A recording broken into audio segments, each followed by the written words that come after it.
As mentioned earlier, the organization Undoing Tax Abuse is calling on government to act urgently on former Bosasa COO Angelo Agrizzi's evidence. It wants a probe into allegations of bribes paid to state officials for tenders.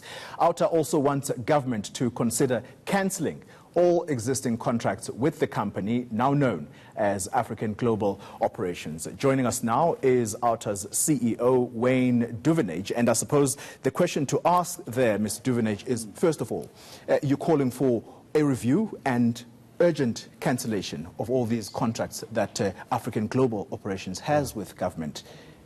Who's listening, and who do you hope this message lands to? Well, we hope it goes right to the top. We hope the president starts to take note of what's happening here. You know, Bosasa and the allegations of their corrupt dealings have not just surfaced now with Angelo Agrizzi's testimony. This has been going on for years, and as we've seen, the hands of state capture, how President Zuma and those who are connected to it have kept Bosasa out of the courts, out of the SIU's grip and the police's grip in the past. And now this is coming to the fore. And this is great because what we're seeing for the first time in the Commission is the other side of the corruption coin. Not only is it government, but there's business. And here's Bosasa, and here's somebody high up in Bosasa with all this damning evidence, giving evidence and giving the facts. This is music to our ears because now government cannot look away. They cannot ignore this. Now, we see they're trying to say, well, proven innocent until proven guilty, but there's an issue of ethics here. You cannot just hide behind this, well, let's see what happens in 5 years' time when this might get to court. The police, the Hawks, and the NPA should be at the Commission, taking notes, gathering evidence, and going right now to Bosasa, to African Global Operations, and to Nomvula Mokonyane's records and everybody else, and start the process of holding those people to account. That's what we want to see happen.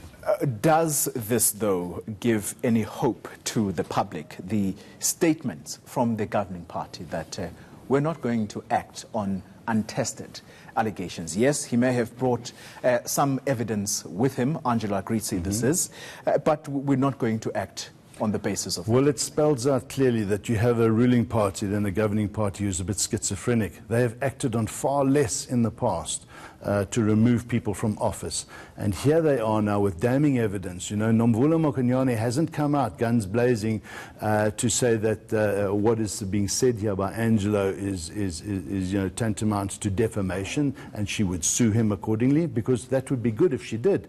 And then we will get the facts. So her silence in that, her aggressive approach to dealing with this is saying a lot.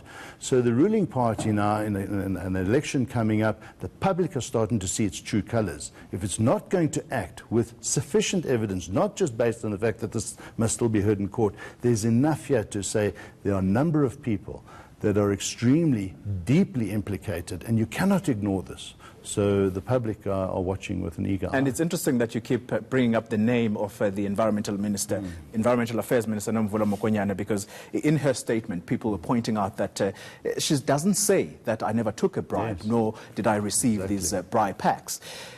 We have seen the Secretary of the Commission, Mr. De Vere, taking special leave. We have seen Mr. Wakeford, Kevin Wakeford, at Arms Corps, taking special leave. How should President Cyril Ramaphosa act or deal with Minister Nomvula Mokonyane? Already you have a governing party that says, no, we're not going to act. He should call her in, ask her to explain herself, ask the direct questions. Did you or did you not receive money from an organization as these claims are made? If she does say that she did, suspend her immediately. Suspend her and allow investigation to take place. But how does he do that with credibility when he himself, we don't know, the country doesn't know right now whether he's paid back the 500,000 donated towards his campaign to become ANC president? He must answer to that, but does that mean that everything else must be put on hold? You see, so these things have to run concurrently. But what you cannot have is your cabinet and our government, the government that we entrust our funds and taxes to run this country, knowing that that money that you and I paid in tax, some of it is in Nomvula's bank account. That's unacceptable. Two critical questions I need to ask of you, Wayne Duvenage, before I let you go. Angelo Agrizzi's testimony. First of all, how credible do you think it is? But also, the motive behind him revealing this information. Do you believe that motive?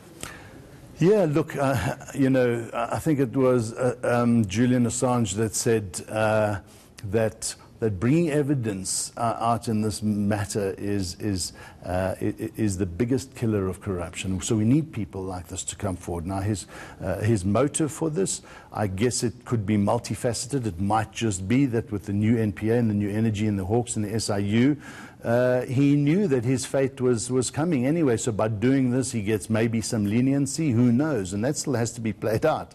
So, but what we do believe that what is being presented here is good, strong evidence. Some of it might be heightened a little bit, but it's good, strong evidence that will be and can be taken into a court of law, and many people prosecuted as a result. And we need more Bosasas, we need more Angelo Agrizzis to come and testify about the many Bosasas out there, because without whistleblowers, this type of stuff doesn't come forward and we can't act. Very lastly and briefly, we are out of time. You mentioned law enforcement. Should they treat Angelo Agrizzi with kid gloves, seeing that he's come forward, he's a whistleblower?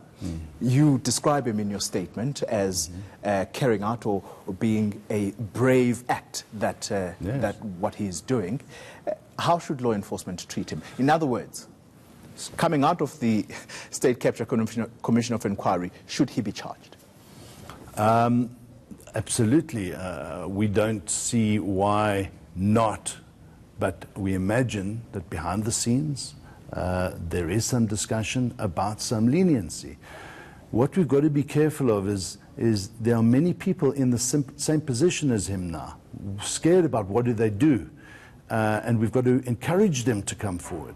And so there are processes that can protect them if they disclose under the 204 and the various mechanisms that will allow them to do so, because people get caught up in these processes, sometimes initially unwillingly, and then they get sucked in, and it's a long story. There's no excuse for corruption, not one for 1 second condoning that type of behavior. But some leniency should go to. Well, exactly, because he has a big target on his back. His life is in danger.